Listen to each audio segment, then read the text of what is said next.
Hello, I'm your host of the Seeking Heaven channel, Tamara Caulder Richardson. I'm a six-time near-death experiencer, evidential medium, and Syrian angelic starseed, and welcome to my channel.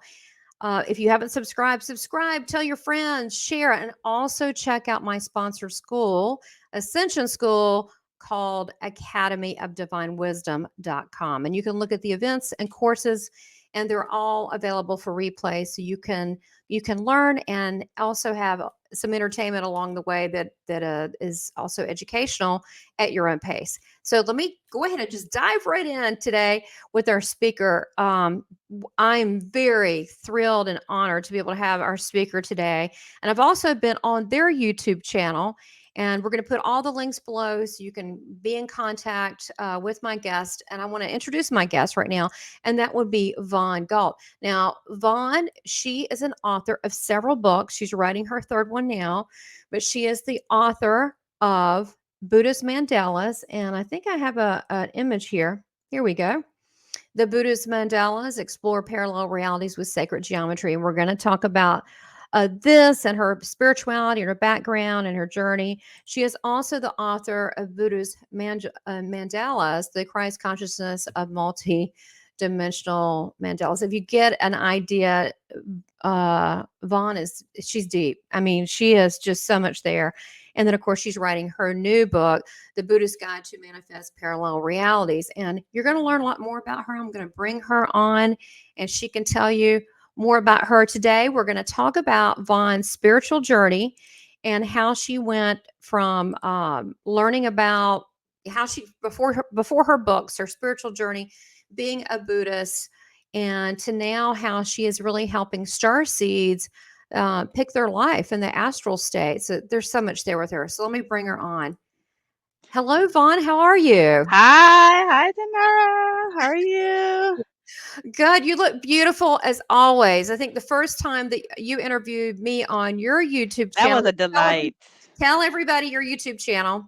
My YouTube channel is Merkabah Chakras. It's also on Rockfin.com, so you can get it early on Rockfin. And sometimes some of the episodes are really insightful, and you can get kind of ahead of the curve and watch the episodes there a week ahead of time. And then it'll drop on YouTube, it'll drop on Okay. 7 other video sharing sites, and 100 different podcasts websites as well. So most of it is listened to in Asia. Right. That's what you said. So your audience, although, I mean, it's interesting. One of the things you invited me to be on your channel, which I had a wonderful time and was very grateful for that. And then you can see the episodes with me on there. Gosh knows what we talked about. We talked about so much crazy stuff. I was like, Vaughn, not only you're really intelligent and you've really applied yourself spiritually, but you're a huge character and so funny. I mean, you're very entertaining. No wonder you have a big audience. So, and you could talk about essentially everything. And I'm like, you're a hidden gem, and you really are a starseed. We compared, and honestly, uh, you come from the Buddhist Ooh. background, which we're going to get into. I don't tell many people, but I'm an ordained Christian minister as well as evidential medium and Chandler. But I come to the same place that you are, and it is a place of love and neutrality, and balance. And it's really not about religion, but our spiritual journey. So I want you to start with your spiritual journey wherever you want to. I mean, you got such a big Yeah. Yeah. Oh, I can see my screen is already doing this weird cut off thing. I don't know. This it happens when for whatever reason, when I start talking about topics that are a little bit sensitive, uh-oh. the video file just starts acting wonky. So, and it happens on my podcast as well. So you guys bear with it. They don't want you to know. So, and the other thing that's really funny too is like we're using StreamYard. I've used Zoom and other things, and when we're talking about certain topics that had asterisks on it, the video will it looks like it'll start flashing. It looks like it's taking pictures of us. Watch the Macabre Chakras episode I just had about the secret space program and finding out that through quantum hypnosis and counseling. Oh my god. On the Merkabah Chakras podcast, but you'll see, like, when we start talking about certain subjects, it just starts flickering and flashing at us, and it was just so we Well have to kind of work with these kind of well, stuff, but you that's got when you this. know you got some good stuff there. Yeah, you got some good mojo. Well, I always do it. Well, here's the thing. Part of it's our energy, and part of it's our team saying, "Hey, we're here." I did something with Washayla Sananda, and we got a transmission. It was going through, whoa, whoa, Love that. whoa, whoa. Oh yeah, and you see UFOs. Do you know? Literally, I've been calling. We'll talk about the UFOs too, because this is we're going to do several episodes. You got to make sure you see them all, because let me tell you what, Vaughn is full of rich spiritual information, and really fun and entertaining. So we're going to go on this roller coaster ride together, but. You see UFOs like I do. I've been seeing them all week. I mean, like fully flashing. They're there and they go ziggy, ziggy, ziggy, jack. And then they're over there. And I even brought my husband outside and he's looking at me like, yeah, right. And he's going, that's not a star. And I'm like, no Wow. kidding. I'm like, it's Yeah. huge. And I'm like, yeah, it's Well, communicating and you get it too. oh, yeah, yeah, yeah. My favorite are the ones that is a three-dimensional pyramid that is in the shape of a cloud, but it has a base and sides. So so it's like the only cloud in the sky where there's no other clouds, but there's this pyramid-shaped cloud moving around. That's my favorite. But I live underneath a portal in the sky where these objects come through. That's what you said. Now, I mean, I'm not giving your exact location. Not that No, we're it's all okay. people can't Google Earth us. I prefer them not do that. But what region are you? What portal are you near? Um, I am I am here in the Seattle area, but I am up north of actually maybe yeah, north of Seattle. So I'm over in the Puget Sound where Whidbey Island, Hat Island, Everett, the Boeing plant, the Tulalip Casino, Camano Island, that little circle area is the inlet circle area, and then through that it goes out into the ocean through the San Juan Islands into the ocean. And so a lot of baby orcas and mama orcas, they come in through the ocean and they kind of like to circle around because it's nice and warm during the summers and they kind of Mhm. go back out. But there's been a new phenomenon that people are reporting, and I saw it myself. My husband and Hmm. I saw it ourselves on our boat when we were jetting around in September in the fall. Is there are black dolphins coming through Huh. now by 2, and they I don't know if they're black, but they look black, Okay. and they come out of the water, and you see their whole body, and they go back in, and they come out, and you see, and they go back Ooh, in. they're magical dolphins. Yeah, and they're just circling around at that specific area, Wow. where people have all around have been saying they've been seeing UFOs, they've been seeing weird clouds hover in that area, and so that's a portal point in the sky that they're And coming through. water And too. water. Water. I had this I did a interview, and with three other two other podcasters that live in this area, and my theory is this is just a theory, so I have discernment. I wonder if because we know scientifically that dolphins will send out information, through a sonic, they go boop, boop, boop, boop, it'll send out information, Yeah, and then other frequency. dolphins a Yeah, frequency. do that again. It's beep beep beep beep beep. It's like you see a bubble. And then they send out they have proven this in science. They send out a frequency in the water, and then other dolphins will receive that information. And of course, we all know I swim with dolphins, and so we all know that when dolphins are super happy, they have a very distinct True. sound.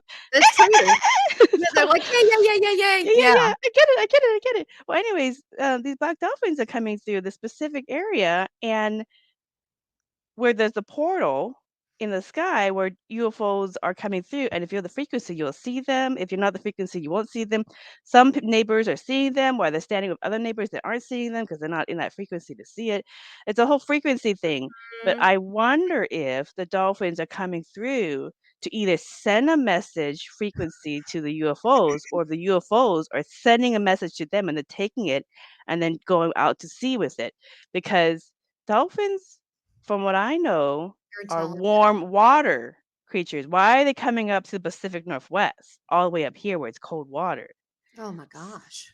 Oh, yeah, you're right. Well, I don't know. Dolphins are they're very magical. There was a lady that I know, Ann Archer Butcher. It's in her book. I don't know. She would be good also on. I got to have her on. But not, I know her. She's a friend. But she has a book. What is it? Your inner guidance. I can't think. I probably got that wrong. Your birth Ann Archer Butcher. Anyway, she was in Hilton Head. Actually read her, and all this came up. I didn't know who she was. And then I read her book, and she's I'm author. Read her book. I loved it, and it's all spiritual encounters, synchronicity, but amazing ones, right? Like meeting an elephant in your backyard, kind of amazing. But she was in Hilton Head drowning. Basically, she was Mm. swimming, but it was it. She got under the toe, and then she started, and she was. That was going on. She was trying to get back. She was trying to dodge. She looked like a shark, Mhm. and she was trying to figure out how to get back, and she was worried about making it back. I guess she swam too far out, and 3 dolphins came up, scooped her up, took her to the shore, put her body on her to the shore. I mean, they're quite intelligent and They're magical. mammals. They're mammals. The mammals of the sea. Oh yeah. So Yeah.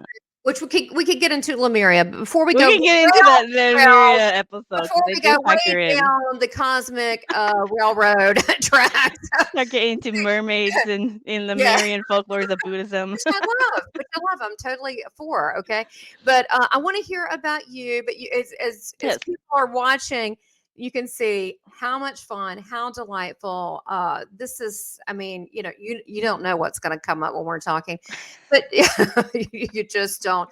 But I want to hear about your journey. You've written these books; they're beautiful covers, and so just start with that, and then Yeah, yeah, the my Buddhist background. and Buddhism. And you said, for us, I want you to go into a little bit how did the advanced Buddhism, and then how you kind of even went past that into other cosmic areas, which I find really interesting. Right, right. Okay, so I'm short. I am Laos. I am from the Hmong tribe of Laos, and it's in northern Laos where you have the plain of jars. And it's like hundreds of megalithic jars that some are 15 or 30 feet tall. They look like jars with lids on it. And the folklore in that area is that were kind of a Super Bowl party for a bunch of giants that used to live in the area. Well, the Hmong tribe, according to the folklore of the Hmong tribe, is that we ended up in the higher mountains because of diaspora from a mega flood from the continent of Mu. Okay. And one of the Polynesian islands has the Ha'amonga Maui, I think, like megalithic statue, Ha'amonga. So anyway, so there's a lot of link there, and I've already done my DNA ancestry and everything else, and I am part Polynesian as well.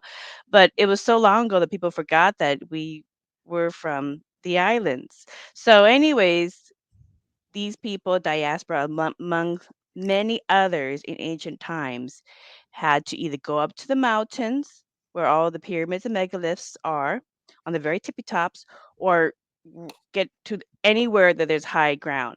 And those were the ones that survived. And over time, we became we're kind of like Native Americans, but in Laos. We're like Absolutely.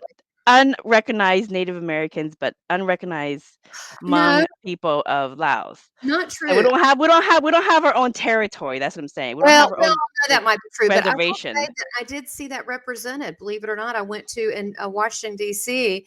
They have I don't know if it's American, but the Native Indian Museum. I don't know what the name is. The Indian Historical Museum. Anyway, Indian or Native Indians can be from anywhere. They can be from Oh, Alaska. We were all kind of pretty much so that. And they showed the Polynesian ones. They showed the Cherokees, mhm. and they showed We ones that migrate around. We migrate around. Aztecs, yeah, Yeah. I'm like, "Oh, you consider them Indians." Well, think about it. Mm. Yeah, we kinda all were native at some point, right? Mhm. But Mhm. Yeah. they did cover that. I was That's surprised they good. covered the whole world. I thought I it'd just like be that. America. Isn't that cool? Yeah, they That did. that's evolution. We're finally starting to evolve You're and stop trying finally to acknowledged. suppress. Yes, Yeah. yes. I like to hear that when they're where they're disclosing things and not suppressing it because the evidence has always been there. It's just they don't want you to see. So anyway, so I'm from the Hmong tribe of Laos, and the Hmong tribe of Laos has had these uh, truths, according to the tribe, their stories of their lineage. And over thousands of years, over time, Buddhism came into the area, and then Buddhism would incorporate the folklores. Or the historical folklores of the people of the area because it's very important to them how they ended up here and what happened to Sure. their culture, and all of that. And these folklores are mixed into Buddhist folklores, and so they're documented because this is part of our journey. Sure. It's a spiritual journey because the continent of Mu is a spiritual continent of people of of high sixth senses and spirituality. So it's natural to kind of incorporate it into Buddhist folklore. And you see these folklores all over all Buddhist temples in Asia. You also see it in temples in India, going back to ancient Vedic Hinduism as well. Really? But there's a lot of these artwork in a lot of Buddhist temples. So when I was growing up, I was born into Buddhism as that is the tradition, spiritual tradition that my family is. So I was born into Buddhism. And as a kid, instead of sitting around listening to chants, which I did a bit, plenty of those, and listening to basic lectures of how not to be a douchebag, not to create negative karma and get stuck in the wheel of dharma and all that kind of stuff, which many Okay. people are still working on, so which is Yeah, fine. well, It's yeah, fine. Everybody's at different levels of consciousness. true. Um, I got bored, and so as a child, I would start leaving my family to go wander the monasteries, wander the temples, go play in their lotus pond with the ducks, Mm. go roll by myself. I would I could study see all the that. art. I know I would study all the artwork, just sit there and just look at the artwork. I would Mhm. crack open all their books. And as a little kid, I don't really know what I'm reading, but I look at the artwork. Sure. And the thing is that the senior monks and the senior monks with the senior monks, they usually are the one facilitating the lectures of the day. And so it is the student monks that's usually wandering around the property to make sure the kids don't destroy it during during the lectures. And so oftentimes there's this little girl wandering around studying all the artwork and just bumping around. And so I would ask them questions and they would give me answers to these questions. And I got a completely different um more metaphysical understanding of Buddhism from studying the artwork throughout my life at these Hmm. monasteries and basically Q&Aing and interviewing the student monks the whole time. And so I have incorporate these into my books. I explained everything. Um, and so that's kind of where, I mean, I'm familiar with the basic Buddhism, but then the advanced Buddhism comes from the art history of it. And it sounds like a Okay. sci-fi movie, very fantastical, which we'll get into some of this stuff. But I didn't just study it for a little bit. I'm 43 years old. I've been studying this stuff for 43 years old. I've been immersed in it. Um, Now the thing is that this would happen every time I would go into a monastery or a temple, whether it was in Laos or in Thailand, whether it was here in the States or in in Washington State, in different states. This would happen all the time. I would come in with my family, and the senior monk will be in the middle of chant or the middle of lecture, and they would immediately stop and they will look around and try to locate where where is the high frequency individual? Where is the teacher? Where is the teacher? So the teacher just walked in. And these monks, they do this all the time where they're meditating and raise their Mhm. frequency and consciousness. And so we would walk in and they would immediately stop and they would always tap their next to kin in the hierarchy to continue the lecture so they can try to locate and like kind Okay. of hone in like where is the teacher that came through? Where is the high frequency person? And they eventually locate my family, and then afterwards they would ask it to have us sit in front of him. Oh, really? And yeah, and then they would be like, it's got to be the dad. So then they would sit there and like look at my dad But it was And sh you. and they would try yeah, and they would try to kinda hone in on his frequency, and they're like, "Mm, no, no, all wrong, no, no. It's got to be the mom. She's always at temple. Sh always there's these Right. ladies that are always at temple, and that's my mom, always trying to learn. So she's always at temple, and they're sitting there going, it's not right, just not right." And then it just process of elimination, it'll come down to me, and they'll just be like, "What?" Yeah. I I Yeah, don't just think get it. This little girl mm, and then they were like, "Do you have something to tell us or to teach us?" And I'm like, you're doing fine." I don't know. I was a little girl.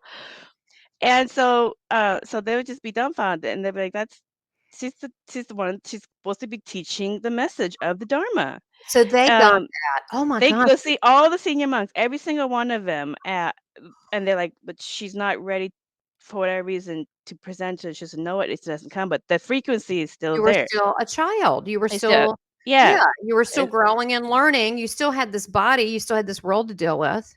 see, here's the thing with frequencies, okay? Because to all in Buddhism, all time exists at the same present moment.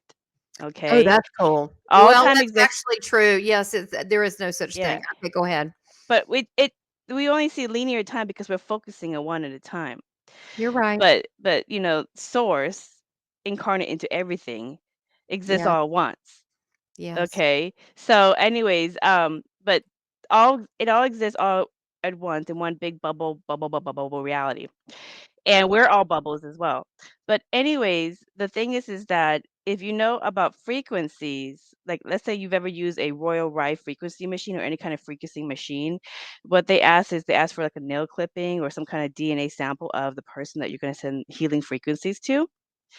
And that person doesn't have to be physically at that location. They could be around the world. They could be another planet. It doesn't matter.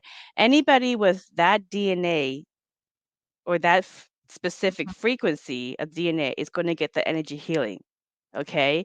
So it reverberates to everybody that has that DNA is going to get the energy healing. It's the same thing with consciousness. So when Right. you are a high consciousness at some point in your existence, every version of you in the multiverse has that same frequency, whether they I got know it. it or not. It just That's kind of cool. reverberates all throughout.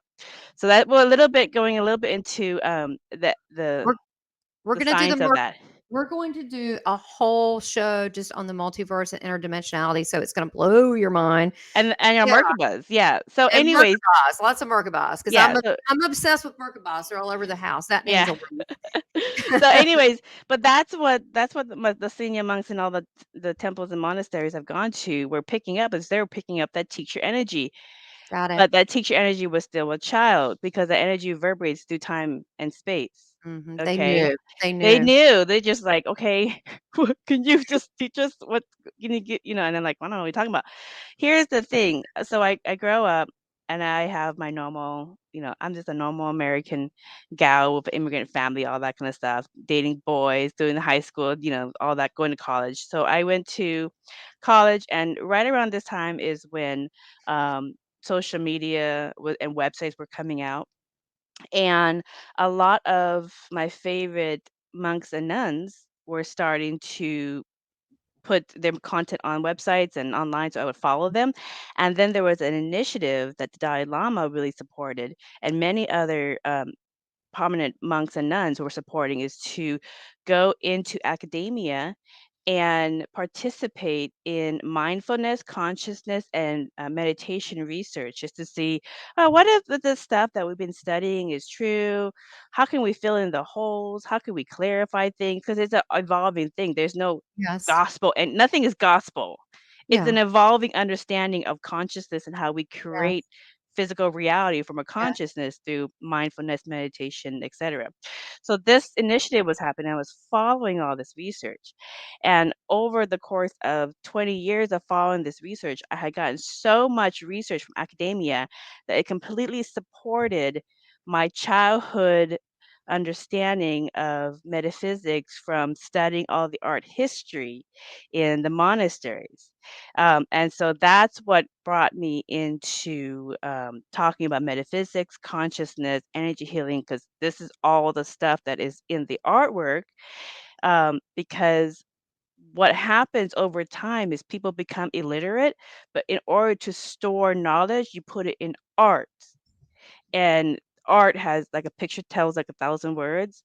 Art will display the information. And so if you study the art and then you finally get the scientific information to understand it, then you see the art from a different perspective. It's a teaching tool. So that's how I Good. got into it.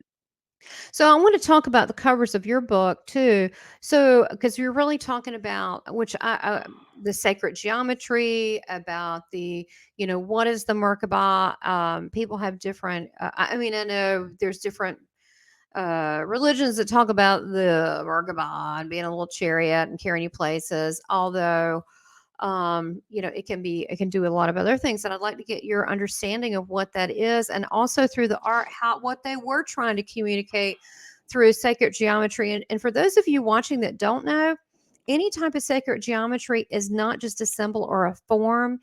In my understanding, and I want to see what you think, but my understanding is communication, number one. Number two is living communication, and it's also transformative, and it's somewhat like a portal. Yeah, yeah. I mean, what can you, It's true. That's true. you put your definition on what you think sacred Yeah. geometry, and then kind of take it from the Merkabah Buddhist point of view? Right, right. So the other thing, really quick, about my background, my Buddhist background, is that you know, I know we talked about a little earlier that a lot of people think it's just all about the monks and the guys kind of thing, but it's not. It's not. You're not a There's dude. there is yeah, obviously, um, and there is Very a pretty lot. one, if so. Thank you. There's a lot of female teachers, master teachers in Buddhism that many of the monks revere, and respect. The Dalai Lama, his favorite is the Bodhisattva Kuan Yin. Okay, a lot of them, the Mahayana Buddhism of coming back to help humanity ascend and raise their frequency so that we can all walk through the gate to nirvana together, because we have infinity to do it. So what's the rush? That comes from Kuan Yin, and that's Okay. that's the Bodhisattva journey. So, anyways, there's lots of female ones, and they are my book covers for a reason, All right. but I bring that artwork And they now. are. Yeah, Let me just that turn I away. love that one. Now, here's the thing I wanted to drop really quick before I forget. So, the senior monks, when they located who the high energy frequency was, this little girl who was going to share profound metaphysical information about the spirit world and this whole thing that we're doing, they said, in the spirit world, you are a pre-life planner. Okay. And a pre-life planner is kind of like a travel agent when you're going to go on vacation. So if you're going to go on a vacation to any specific area, you typically go to, if you're smart, you'll typically go and do some research so that you can get the most bang for your buck, pick out the excursions you want, etc. Pick out the life lessons if you want to evolve spiritually. There's a whole element to planning your excursion, your vacation. That's what we call it, a Right. sojourn. So I'm a pre-life planner in the spirit world. My specialty is ancient souls. Now, ancient souls have had a couple go arounds in different incarnations, and ancient souls may not have had all their go arounds as a human on Earth. Mhm. So I specialize in ancient souls that want to come into the Earth experience. And so I help them um, kind of rough draft guide their pre life plan before they reincarnate into this reality. And that's what all the senior monks kept saying over and over again because they're like, "Can you tell me? Am I on my Uh, way?" really, that's funny. Well, let me ask you this.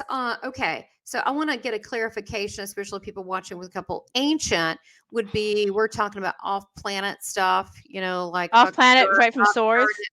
yeah, back to either source energy as well. Ancient, it could be, and Oh gosh, we're already going down this rabbit hole deep. Look, I'm You can't trying help to it. It's just compartmentalize it. We can't help it. it can't help it. It's all convoluted journey. Okay, so we're going there already. So okay. So which means that we can be you do have guides, you have angels, you have all that. I say team God, right? Okay, fine. Your divine staff. Okay. We have that. Everybody has a posse. They got a God posse. I always say that. You We got a got a God posse. posse. Okay. But we also have, like, I know with me, I'm very busy and I'll wake up and I'm healing people. I'm doing things. I even have people from different languages write me and give me stuff saying I was there. I'm like, I've had people like the guy did my facial said, ask me, I was like, yeah, because you came and visited me. So I don't remember all this. Okay. But I'm doing light grid stuff. So we have little projects we're working on. We don't always consciously, because we're multidimensional. I'm going to leave that right there right now. Multidimensional. We're going to go there later. But because of that, we can act like okay, here we are in human form. Okay, whatever Mhm. star seed race we came from, let's just say human right now for the sake of things. Even if we're hybrid, we're just going to say human. Okay, and Mhm. then from there we can still be in our etheric or our astral travel, or whatever you want to call it. Or okay, we're back to interdimensionality, but in that travel, in that travel, let's just stick to one dimension right now. That we can be people's guides too, Mhm. and because we're very busy, and that's also what what you're doing. So people, we do a lot. I mean, there's multiple versions of on us. My goodness, probably on different planets, different dimensions. Uh-huh. Then there's different timelines of the same version of Uh-huh. this. It's really complicated.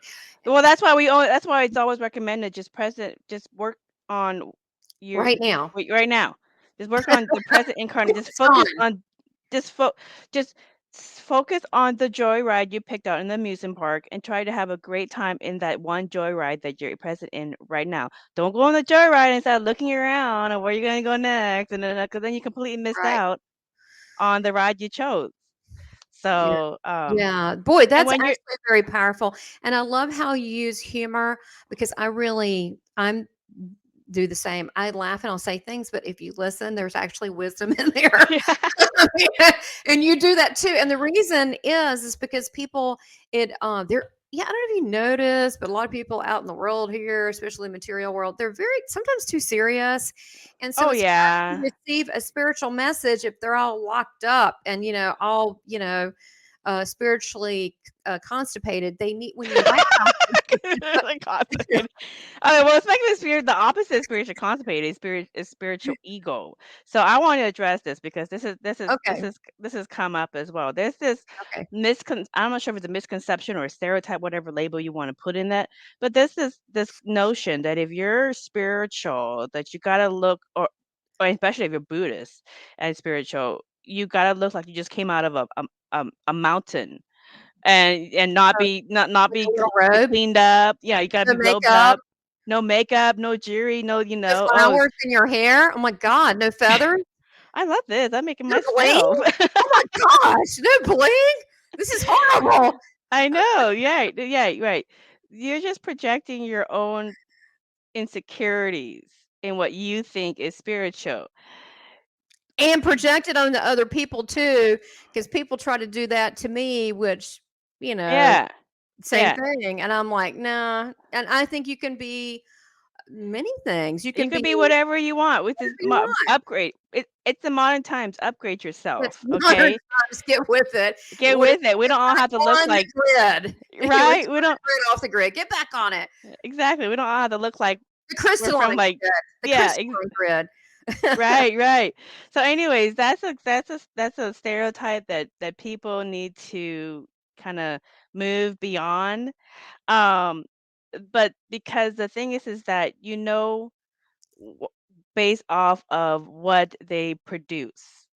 Okay, so what they produce, the quality of work and the It level of energy that their work That's hit produces, me in my how heart. it affects other people, Oh, how beautiful. not just like other people is affected, but other people become teachers from being in contact with them. Mhm. It elevates other people take it and carry the torch. Um, you know, you Come their on now. work, yeah, Preach their it, work Ron. Come on. Amen. I know, I'm with you, you're because so funny. this is But good. their works is a reflection of their energy field, okay? Oh, And yeah. so that's how that's how you evaluate the material is like what is the effect it's having on others.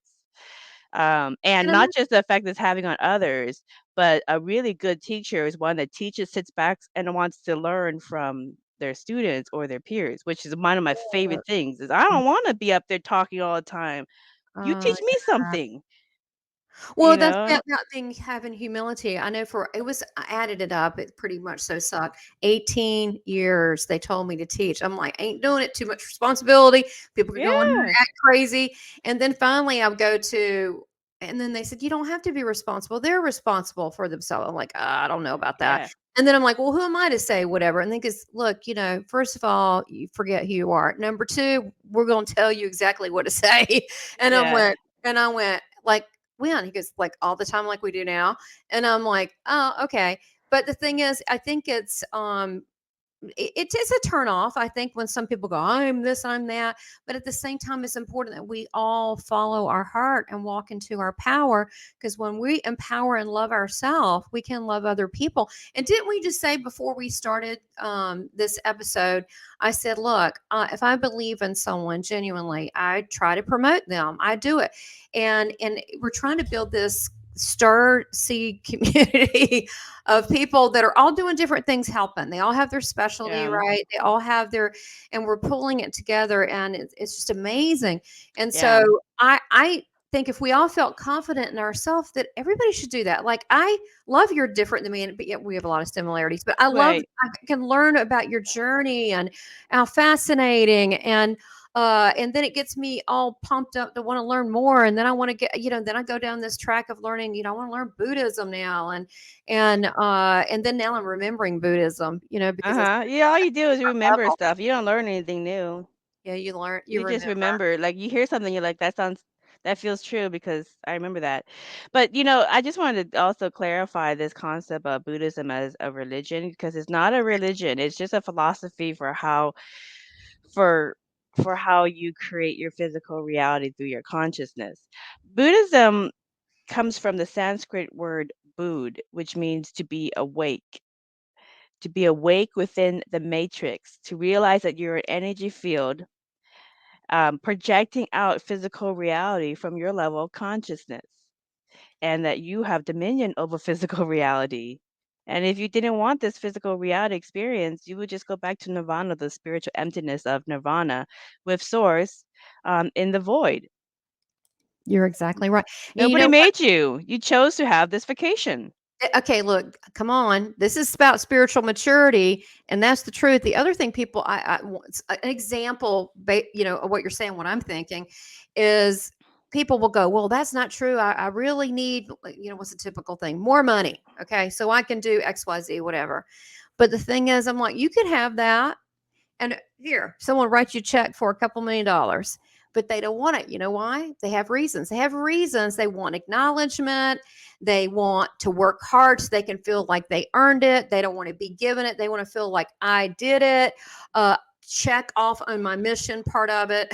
I can Hmm. provide for whatever. So there's underlying reasons. People it's not that they don't want things, it's they want it a particular way.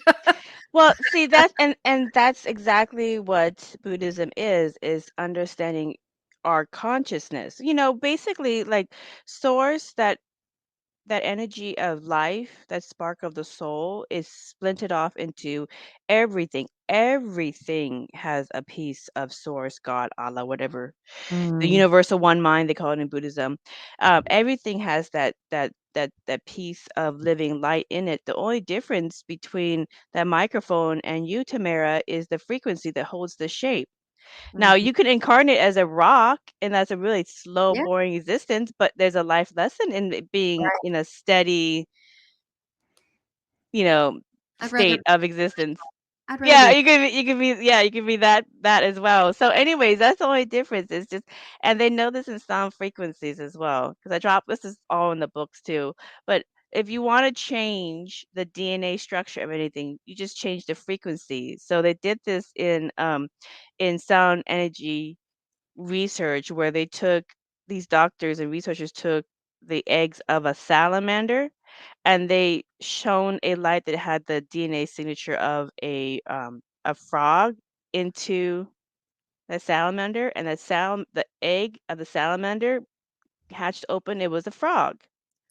Okay, get out of here. It's true. I Are can you send you the link serious? so you can read that. Uh-huh. Yeah. Mhm. Oh my Yeah. gosh. So Well, wait a minute. the So, what light about if I wanna be changes your a unicorn? DNA. What about if I want to be a unicorn? You wanna be a unicorn?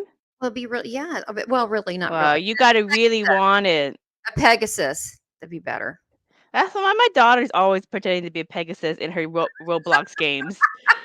And then she tries to get me to get her money so she can, like, buy wings and clothes for her Pegasus, and I'm like, "No, I'm not gonna use real money so you can buy a fake outfit for your avatar that you're gonna lose when you get bored of the game anyways." This is how they're scamming the kids, Oh, spending all this money on this, like, oh, you're digital right. clothes. So I Yes. said, "You know what?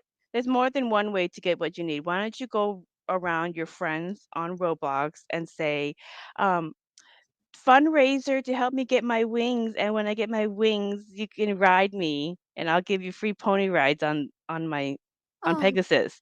And so she went around and she got $1,000 of are you donated serious? Roblox money, and then she got her wings. And then Oh, she got her wings. Everybody was like $10 or $20. These are little kids, all over the world playing.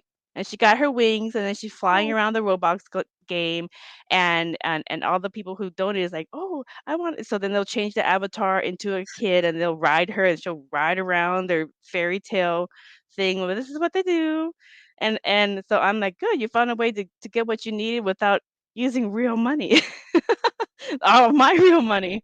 So oh my yeah, gosh. and then other kids are like, "I wanna get," and so they picked up from her, and so they did a fundraiser, and then she's like, "I only have $600. How much do you need?" "I need 100," and so because they don't know the numbers quite yet.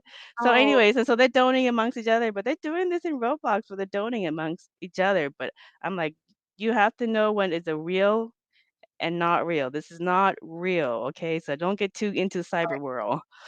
yeah. So No, that's true because we're already trapped within a matrix, which we keep wanting to go back to the multiverse, but we're gonna stick here. I right, want let's get back in this Yes. conversation. So okay, so you're this Buddhist. They knew that the temple priests. They knew. Okay, you're the special one. You're the high frequency one. Well, Did you pick? there's many of them. That was just the Oh first that yeah. they had seen, and then they started seeing more, and they're like, "I don't know what's going on, but something's Well, going yeah. on." Well, yeah. There's quite well, like I'm telling you, but there's a lot of star seeds that have incarnated. Mhm. And some have been on different planets. They've obviously because they're star seeds, and they've also some have had several lives. Not all, but some have had several lives on Mhm. planet Earth. But the star seeds here now that are awakened, they know they got a mission. S So this is a good time right now because I know that we've kind of gone a little bit over, but this is a good time that we could go into part two Uh-huh. or what I don't know, part two. We could go into the next segment. This would be a Yep. good time to go into the next segment on as far as you helping pre-life planning for star seeds, what a Atolka is, your galactic cosmic journey, but also your journey of helping others, and what does it mean to raise your frequency? What do you think? I think that's great. Let's talk about that. Okay. Well, look, thank everybody for watching and stay tuned for the next segment. See you soon.